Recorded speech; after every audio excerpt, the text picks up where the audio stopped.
اب آئیے ایسے مقرر کو میں آواز دے رہا ہوں جن کو آپ سب جانتے ہیں، یہ محلے کے لوگ، کیونکہ ہر سال تراویح سنانے کے لیے حضرت تشریف لاتے ہیں، جن سے میری مراد حضرت حافظ و قاری مولانا ارشد نوری ندوی صاحب قبلہ ہے۔ میں حضرت سے گزارش کروں گا کہ حضرت مائک پہ تشریف لائے۔ حضرت سے آنے سے قبل یہ شعر کہنا مناسب سمجھتا ہوں کہ شراب عشق نبی ساقیہ پلا دے آج، محبت سے کہہ دے سبحان اللہ۔ شراب عشق نبی ساقیہ پلا دے آج، حیات روح کا رنگی سبق پڑھا دے آج۔ نہیں ہے فکر انہیں رفعت و بلندی کی، نہیں ہے فکر انہیں رفعت و بلندی کی، یہ قوم سوئی ہے اسے ذرا جگا دے آپ۔ السلام علیکم ورحمۃ اللہ تعالی وبرکاتہ۔ الحمدللہ الحمدللہ الحنان المنان الذي خلق الانس والجان، والصلاة والسلام على سيد الانام وعلى آله وأصحابه الكرام، أما بعد فأعوذ بالله من الشيطان الرجيم، بسم الله الرحمن الرحيم۔ قال الله تبارك وتعالى في القرآن المجيد: يا أيها الذين آمنوا قوا أنفسكم وأهليكم نارا وقودها الناس والحجارة، صدق الله العلي العظيم، وبلغنا رسوله النبي الأمين الكريم، ونحن على ذلك لمن الشاهدين والشاكرين، والحمد لله رب العالمين۔ آئیے کچھ عرض و معروضات سے پیش کر ہم سب اپنی اور ساری کائنات کا مرکز عقیدت، آفتاب رسالت، مہتاب نبوت، کونین کی زینت، محسن انسانیت، حضور تاجدار مدینہ ارواحنا فدا علیہ السلام کی مبارک بابرکت مقدس بارگاہ میں اپنی غلامی کا نذرانہ پیش کریں، اور جس طرح میں آپ تمامی حضرات کو درود پاک پڑھاؤں میرے ساتھ مل کر پڑھنے کی کوشش کریں۔ الصلاۃ والسلام علیک یا رسول اللہ، الصلاۃ والسلام علیک یا نبی اللہ، الصلاۃ والسلام علیک یا نور اللہ، وعلی آلک واصحابک یا شفیعنا یوم الجزاء۔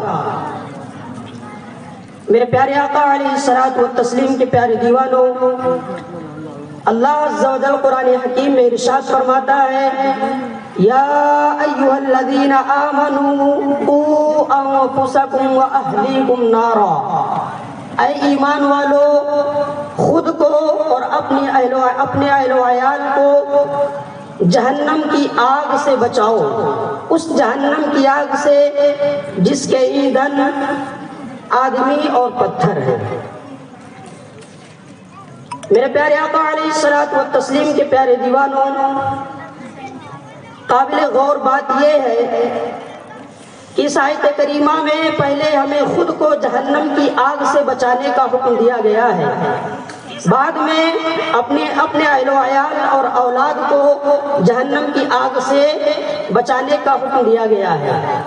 اور اسی آیت میں آگے ارشاد فرمایا گیا جہنم کے ایندھن پتھر اور انسان ہے۔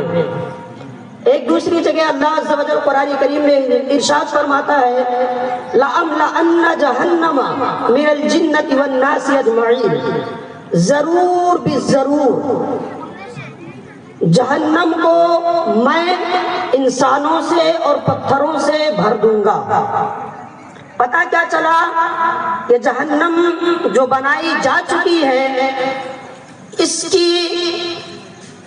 اس کے ایندھن انسان اور پتھر ہے، تو ہمیں کوشش کرنی چاہیے کہ ہم جہنم کی آگ سے اپنے آپ کو بچائیں۔ اب ہم اپنے آپ کو جہنم کی آگ سے کیسے بچا سکتے ہیں؟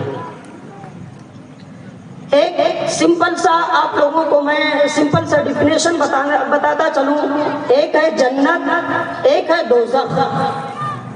آپ نے جنت دوزخ کے بارے میں علماء سے، خطبہ سے بہت سارا سنا ہے. بس 2 لفظوں میں میں جنت اور دوزخ کی تعریف اور ڈیفینیشن کروں، آپ کو خود بخود پتا چل جائے گا کہ 2 راستے ہیں، جس میں سے ایک راستہ جنت کی طرف جائے گا اور دوسرا راستہ جہنم کی طرف. جنت کی تعریف اللہ و رسول کی فرما برداری کا نام. آپ لوگ بولے، بہت مختصر سا ترجمہ آپ کو بتا رہا ہوں، بہت سلیس. اللہ و رسول کی فرما برداری کا نام جنت ہے، اور اللہ و رسول کی نافرمانی کا نام جہنم ہے. تو اب آپ سوچ لیں، جہاں جہاں فرما برداری پائی جائے گی ایک ایک قدم آپ جنت کی طرف بڑھتے جائیں گے، اور جہاں جہاں نافرمانی پائی گئی ایک ایک قدم آپ دوزخ کی طرف بڑھتے ہوئے چلے جائیں گے. اب یہ ہم پر اور آپ پر ڈیپینڈ کرتا ہے کہ ہم کس راہ کے مسافر بننا چاہتے ہیں. جنت کے مسافر بنیں گے یا دوزخ کے مسافر بنیں گے. اب اللہ عز و جل نے ہم کو عقل سلیم دے رکھی ہے، سمجھ بوجھ اس نے دے رکھی ہے. ہمیں یہ خود احساس کرنا ہے، معلوم کرنا ہے کہ کون سا راستہ غلط ہے اور کون سا راستہ صحیح ہے. میرے پیارے آقا علیہ الصلوۃ والتسلیم کے پیارے دیوانوں، بس قرآن کریم کی ایک آیت، سورہ یاسین کی بہت ہی مشہور و معروف آیت ہے، الیوم نختم علی افواہہم وتکلمنا ایدیہم وتشہد ارجلہم بما کانوا یکسبون. آج یہ جو اللہ عز و جل نے اتنی ساری نعمتوں کے ساتھ، آپ اس کی نعمتیں گننا چاہیں نہیں گن سکتے. آپ اس کی نعمت، زبان اس کی نعمت، کان اس کے نعمت، ہاتھ اس کے نعمت، پیر اس کے نعمت، یہ ساری چیزیں، ہمارا پورا وجود اس کی نعمتوں سے بھرا پڑا ہے. ہم اس کی نعمتوں کو شمار کرنا چاہیں نہیں کر سکتے. خود اللہ نے فرمایا وَإِن تَعُدُّوا نِعْمَتَ اللَّهِ لَا تُحْصُوهَا. اگر تم میری نعمتوں کو شمار کرنے بیٹھ جاؤ نہیں کر سکتے، نہیں کر سکتے. جنت دوزخ یہ تو بعد کی بات ہے، اس سے پہلے قیامت ہے، اس سے پہلے قبر ہے، اس سے پہلے موت ہے، اور موت سے پہلے زندگی ہے. آج ہم کو اللہ عز و جل نے زندگی دی ہے، زندگی دی ہے کس لیے؟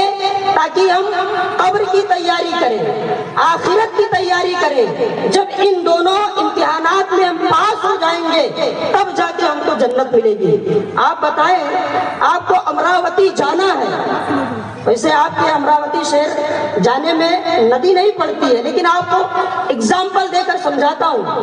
امراوتی شہر جانا ہے، بیچ میں ایک ندی ہے اور ندی میں پل وغیرہ نہیں بنا ہے، اور اس سے پہلے RTO آفس ہے. تو آپ بتائیں نا، امراوتی آپ جب جائیں گے تو سارے کاغذات تیار کر کے جائیں گے نا، کہ RTO آپ کو روکے نا. پھر ندی آئے تو ہم اس کو بھی پار کر لے جائیں گے نا. ایسے ہی جنت سے پہلے 2 مرحلے ہیں، ایک قبر کا مرحلہ اور دوسرا حشر کا مرحلہ. یار آپ جب دنیا میں کوئی سفر طے کرنا چاہتے ہیں تو اس سے پہلے اس کی تیاری کرتے ہیں، سارے کاغذات مہیا کرتے ہیں، ساری تیاریاں مکمل کرتے ہیں. لیکن افسوس ہوتا ہے ہمیں اپنے آپ پر کہ ہم چاہتے ہیں کہ جنت میں جائیں، اللہ کی نعمتوں کا مشاہدہ کریں، لیکن جنت میں جانے کی تیاری بالکل نہیں کرتے. یار جس رب نے دنیا کو بنایا اسی نے فرما دیا وَمَا الْحَيَاةُ الدُّنْيَا إِلَّا مَتَاعُ الْغُرُورِ. یہ دھوکے کی جگہ ہے اور ہم نے دنیا سے دل لگا لیا ہے. جس نے دنیا کو بنایا، خلاق کائنات رب ذوالجلال، وہ فرماتا ہے دنیا کچھ نہیں ہے، صرف دھوکے کی جگہ ہے. اور آج ہم دنیا کو سب کچھ سمجھے بیٹھے ہیں. قبر کا مرحلہ، آج ہمارے معاشرے میں دیکھیں کتنے سارے لوگ ہیں. ہم کو جب دفن کیا جاتا ہے نا تو ہمارے چہرہ قبلہ کی طرف کیا جاتا ہے، کرتے ہیں نا؟ لیکن گارنٹی لیتا ہوں تدفین کے بعد، ویسے تو قبر کھولی نہیں جاتی ہے، اگر سروے کرنا چاہیں قبر تدفین کے بعد اگر آپ مسلمانوں کی قبر کو دوبارہ کھولیں گے تو 90% لوگوں کا چہرہ قبلہ کی طرف سے پھرا ہوا ملے گا، اور قبلہ کی طرف سے چہرے کا پھر جانا یہ حرمان نصیبی کی علامت ہے، بدقسمتی کی علامت ہے۔ یار آپ سوچے دنیا میں آئے ہیں، ابھی ہمارے درمیان چند دنوں میں ماہ رمضان المبارک آئے گا، آپ نے کیا تیاری کی ہے؟ کسی کی عمر 30 سال، کسی کی 40 سال، کوئی 60 سال کا ہے۔ آپ اپنے گریبان میں جھانک کر دیکھیں کتنے ماہ رمضان کو آپ نے ایسے ہی غفلت میں گزار دیا ہے۔ آج اس محفل سے آپ یہ عزم کر کے جائیں کہ اب جو زندگی بچی کھچی ہے اسے ایسے بے رغبتی میں غفلت میں نہیں گزاریں گے، بلکہ قبر کی اور آخرت کی تیاری کریں گے۔ آپ سوچو یار، جب تک ہماری روح نکال لی جائے گی وہ بھی ایک مسئلہ ہے، لیکن قبر کی بات آپ کو بتاتا ہوں۔ آپ کا پیسہ، روپیہ، پاور، پہچان، شہرت، دولت، نام و نمود سب کچھ دنیا میں رہ گیا، اب وہاں پر کس کا سکہ چلے گا؟ آپ بتائیں، قبر میں کس کا سکہ چلے گا؟ آپ کو جب دفن کر دیا گیا کیا ہوگا؟ ہمارے نبی صلی اللہ علیہ وسلم قبر میں تشریف لائے اور آپ سے سوالات کیے گئے، آپ نے تو کہہ دیا کہ ہمارے نبی آخری نبی، لیکن اگر ہمارے نبی صلی اللہ علیہ وسلم نے چہرہ پھیر دیا، اور چہرہ کیسے نہ پھیرے، دنیا میں رہ کر ہم نے ان کی سنتوں کو اپنے چہرے پر سجانے کے بجائے شیونگ کرتے ہوئے نظر آئے، کیا ہوگا بتاؤ نا؟ آپ قبر میں سنت رسول کو سجا کر نہیں گئے ہیں، نماز پڑھ کر نہیں گئے ہیں، روزہ رکھ کر نہیں گئے ہیں، شریعت کی پامالی کر کے گئے ہیں۔ ہمارے نبی صلی اللہ علیہ وسلم نے اگر اپنا چہرے انور ہماری طرف سے ہٹا لیا، پھیر لیا، کیا ہوگا آپ کا؟ آپ کی شہرت، آپ کا روپیہ پیسہ یہ کسی کام کا نہیں ہے، پھر کیا ہوگا؟ کیا ہوگا؟ آپ خود سوچ سکتے ہیں، سمجھ سکتے ہیں۔ تو میرے پیارے آقا علیہ الصلوۃ والتسلیم کے پیارے دیوانوں، اور کل بروز قیامت کی تو میں نے قبر کی ایک جھلک ہی پیش کر دی ہے کہ ایسا ہو سکتا ہے۔ کوشش کریں، جتنے بھی نوجوان ہیں یا عمر دراز ہیں جن کے چہروں پر ابھی داڑیاں نہیں سجی ہیں، خدا کے واسطے اپنے چہروں کو سنت رسول سے سجائیں، ورنہ قبر میں آپ سوچ سکتے ہیں کیا ہو سکتا ہے۔ اور آخرت میں آپ کو بتاؤں، یہ جو ہاتھ ہیں ہمارے، یہ جو ہمارا چہرہ ہے، یہ ہمارے کان ہیں، یہ ہماری آنکھیں ہیں، یہ ہمارے پیر ہیں، یہ ہمارے بال جس کو آج ہم سنوارتے ہیں، یہ چہرہ جس میں ہم طرح طرح کی کریم لگاتے ہیں، یہ ہمارا ہاتھ جس میں ہم گھڑی اور انگلیوں میں انگوٹھی پہن کر روڈ اور چوراہے پر نکلتے ہیں تاکہ خوبصورتی میں اضافہ ہوا۔ کل بروز قیامت اللہ عز و جل پوچھے گا، اے میرے بندے، میں نے تجھے دنیا میں بھیجا تھا، تو میرے لیے دنیا سے کیا لایا ہے؟ جب ہم نے اعمال کیے نہیں تو جواب کیا دیں گے؟ اور پھر اللہ فرماتا ہے، الیوم نختم علی افواہہم وتکلمنا ایدیہم وتشہد ارجلہم بما کانوا یکسبون۔ اے لوگوں، اللہ کا فرمان سن لو، قیامت کے دن یہ ہاتھ، یہ پیر، یہ زبان، یہ کان جس کو آج ہم اپنے اعتبار سے استعمال کرتے ہیں، اللہ کی بارگاہ میں کل بروز قیامت ہمارے خلاف گواہی دیتے ہوئے نظر آئیں گے۔ آنکھ عرض کرے گی، مولا یہ اتنا بڑا مجرم تھا کہ انہی آنکھوں سے موویز، ڈرامے اور سیریل دیکھا کرتا تھا۔ ہاتھ عرض کرے گا، مولا یہ اتنا بڑا ظالم تھا کہ یہ مظلوموں پر ظلم کیا کرتا تھا۔ آپ کے پیر گواہی دیں گے، مولا میرے انہی پیروں سے چل کر یہ سنیما گھروں کی طرف جایا کرتا تھا، لوگوں کے معاملات بگاڑنے کے نہیں جایا کرتا تھا، بتاؤ آپ کا کیا حال ہوگا؟ کیا حال ہوگا؟ یہ ہاتھ جسے آج ہم اپنا ہاتھ سمجھ رہے ہیں، یہ آنکھیں جن کو آج ہم اپنی آنکھیں سمجھ رہے ہیں، یہ ہماری نہیں ہے۔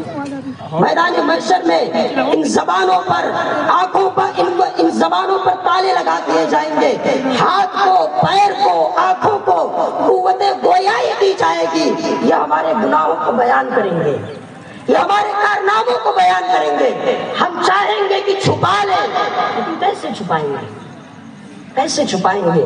تو میرے پیارے آقا علیہ الصلوۃ والتسلیم کے پیارے دیوانوں، ماہ رمضان المبارک آپ کے درمیان جلوہ گر ہونے والا ہے۔